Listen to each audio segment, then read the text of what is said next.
की आम्ही तिथे जाऊ. तर सावित्रीबाई फुलेंचं लग्न झाल्यानंतर त्या शिकायला सुरुवात केली. तुम्हाला सर्वांना हे सांगतो याच्यासाठी की जेव्हा जेव्हा तुम्हाला अडचणी वाटतील, जेव्हा जेव्हा तुमच्या आयुष्यामध्ये काही अडचणी येतील, काही मर्यादा येतील, कोणी मुद्दाम अडचण आले किंवा परिस्थितीने अडचण आली, तेव्हा एकदा फक्त सावित्रीबाई कशा शिकल्या हे पुस्तक एकदा फक्त.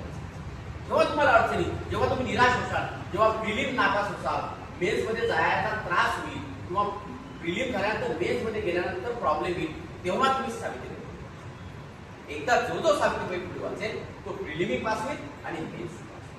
ते प्रचंड ऊर्जा, प्रचंड त्यांच्यामध्ये पाऊल तुमच्यामध्ये ऊर्जा जेव्हा येईल तेव्हा तुम्ही जगातली कोणतीही परीक्षा पास होऊ शकता. जेव्हा तुम्ही रात्री अभ्यास करताना डोळे लावून जेव्हा तुम्ही बसता, जेव्हा सकाळी जे जे वाचलेलं आहे ते रात्री फक्त एकदा, आम्ही सर्वच आहे, विजय आहे, नेक्स्ट आहे, मी आहे, मॅडम आहे, एकदम सहज कुठलीही गोष्ट साध्य होत नाही. 10 तास 12 तास 15 तास 20 तास अभ्यास करून सहज सांगतो.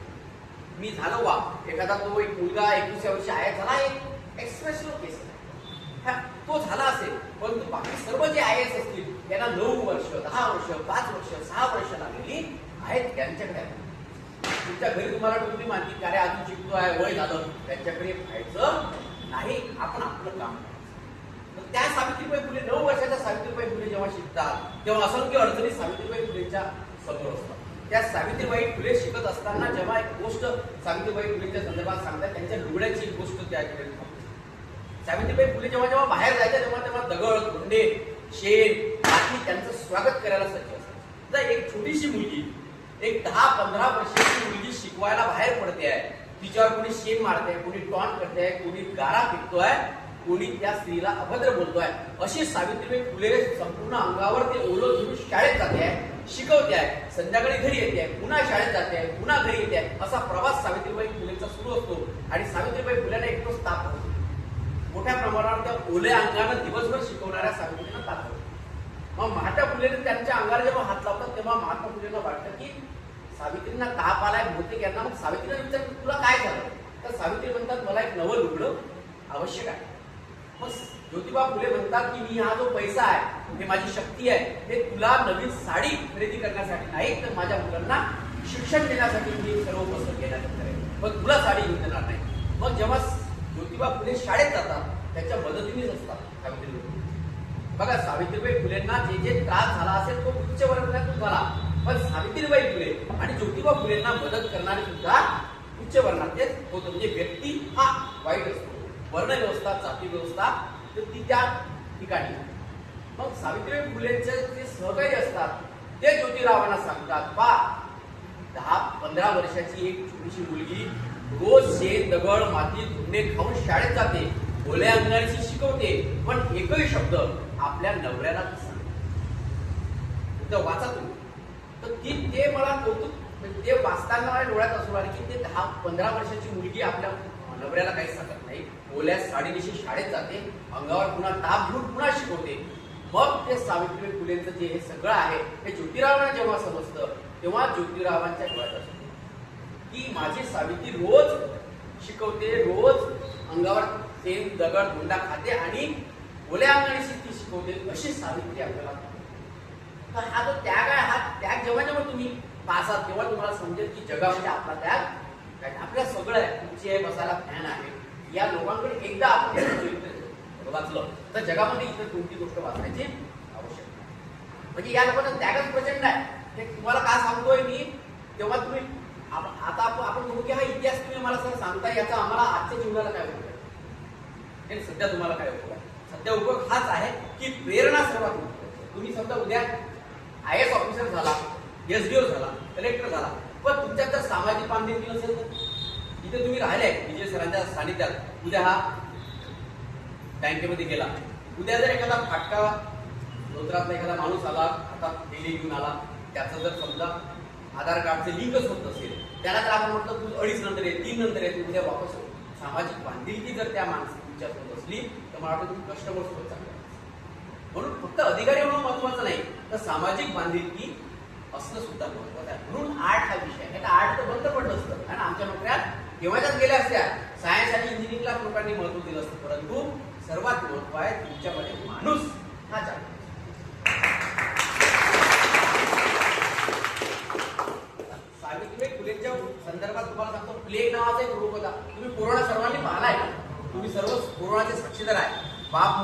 नाही, मुलगा बापाचा होत नाही, बायको दूध ताट देत आहे. लक्षात आलं?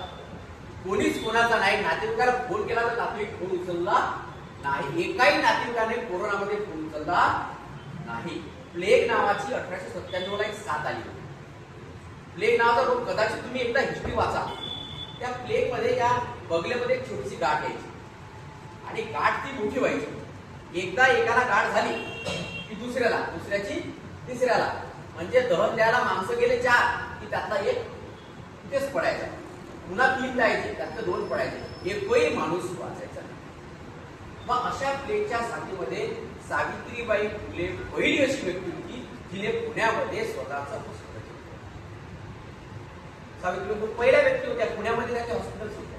आणि आपला यशवंत नावाच्या मुलाला घेऊन जातो. पण हा यशवंत कोण? हा यशवंत त्यांचा दत्तक मुलगा आहे. पण हा यशवंत दत्तक आहे, पण कोणाचा मुलगा आहे? ज्या काळामध्ये विधवा होत्या, विधवा स्त्रिया ह्या राहायच्या, त्याचे केस आहे ना विधवांचे पूर्ण काढून टाकायचे, त्या सुंदर दिसतले.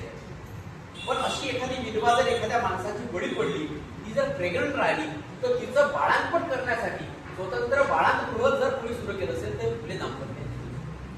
काय व्हायचं? जेव्हा अशा स्त्रियांवर अत्याचार व्हायचे तेव्हा या स्त्रिया मग विहिरीमध्ये जीव द्यायच्या किंवा स्वतःचं जीवन संपवून टाकायच्या. महात्मा फुलेंनी त्यांना सांगितलं, ज्या ज्या स्त्रियांवर अशा आज्ञा होती त्या त्या स्त्रियांनी आमच्या बाळांपणाच्या गृहामध्ये यायचं, तिथे आपल्या बाळाला जन्म द्यायचा. तुम्हाला समाजाची लाज वाटत असेल तर तुम्ही तुमच्या घरी जायचं. त्याचं संपूर्ण पालन पोषण हे फुले दाम्पत्यांनी केलं आहे. प्रचंड त्यांना कोणीच जवळ करायचं नाही. त्यांचे शेजारी नाही, पादारी नाही, नातेवाईक नाही. मला सांगा, विधवांची बाळांपण त्या काळात 1840च्या काळात विधवांची बाळांपण करणारा दाम्पत्य फुले दाम्पत्य हे देवच आहे. म्हणजे यांची तुलना होऊ शकते. तर हा यशवंत त्यांचा मुलगा आहे. काशीबाई नावाची ब्राह्मण स्त्री होती, तिचा मुलगा यशवंत आहे. त्याला त्यांनी डॉक्टर बनवलं आणि हॉस्पिटल प्लेग सांगितलं. मग त्या पांडुरंग गायकवाड नावाचा एक छोटासा मुलगा होता 8 वर्षाचा. तो दलित वस्तीमध्ये त्याला प्लेग झाला असं समजलं. सावित्रीबाई फुले 11 किलोमीटर पायी गेल्या. 11 किलोमीटर पायी गेल्यानंतर वस्तीत गेल्या. वस्तीत त्याला उचलायला माणूस नाही, वस्तीत त्याला हात लावायला माणूस नाही, वस्तीत त्याला आई बाबा नाही, कोणीच नाही. त्या 8 वर्षाच्या यशवंत गायकवाड नावाच्या मुलाला खांद्यावर घेणाऱ्या सावित्रीबाई फुले आहे आणि 11 किलोमीटर हॉस्पिटल पर्यंत आणणाऱ्या सावित्रीबाई फुले आहे. म्हणजे 11 किलोमीटर सावित्रीबाई फुलेंनी यशवंत नावाच्या मुलाला स्वतःच्या हॉस्पिटलमध्ये आलं. आणि 1897 ची घटना आणि सावित्रीबाईचं फुलेंचं निधन सुद्धा प्लेगमुळे.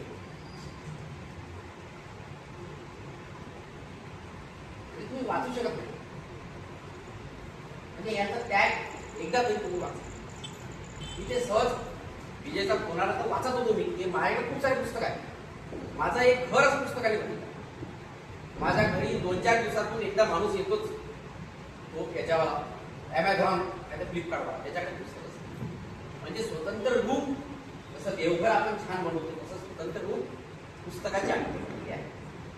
आणि म्हणजे जास्त सांगत नाही, पण माझ्या घरी मॅडमनी 6 विद्यार्थ्यांना शिकवलं आहे, जे आमचे आहेत नागरिक. आमचे मुलं वेगळे.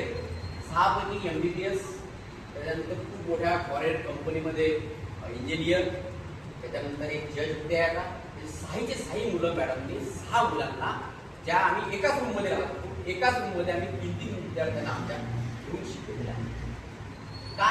कारण आपण ही प्रेरणा वाचतो नाही. मग माझा मुलगा, माझी मुलगी आणि आपलं छान घर आता खूप मोठं, आमची घरं खूप मोठी आहेत. आता 10-20 विद्यार्थी तिथे राहू शकतात. आताही विजूला माहित आहे, अमरावतीत एखाद्याही विद्यार्थ्याला कॉलेजचा उशीर झाला तर तो मला फोन करतो, आपला हॉलवरचा रिकामा आहे, तो कधी येतो, रात्री तिथे राहतो, सकाळी. मी आता ते पाठीच लावायचं आहे मला घरात प्राध्यापक. सर्वांसाठी आपण घर हे कधी इरिटेट केलं का? कारण यांचं चरित्र, तुम्ही यांचं चरित्र एकदा वाचा. तुम्ही ऑफिसर होता, चांगले अजून खूप पुढे होता, परंतु सामाजिक बांधिलकी आली पाहिजे. तुमच्या गावाचा काय होते, खूप लोक आमच्यासोबत शिकलेले आहेत, पण गावाच्या माणसाला तो ओळखत नाही, शेजाऱ्याला ओळखत नाही. तरी सामाजिक बांधिलकी केव्हा होईल? जेव्हा या महापुरुषांचे चरित्र तुम्ही वाचाल तेव्हा सामाजिक. त्या काळात विद्वांचा टकल्या करायची. तर महात्मा फुले पहिले व्यक्ती होते की ज्यांनी पहिल्यांदा विधवांचा, ते केशवपण त्याला म्हणायचे. त्याला एक पद्धत होती केशवपण, म्हणजे विधवा ज्या झाल्या त्या चांगल्या दिसल्या नाही पाहिजेत म्हणून त्याचं पूर्ण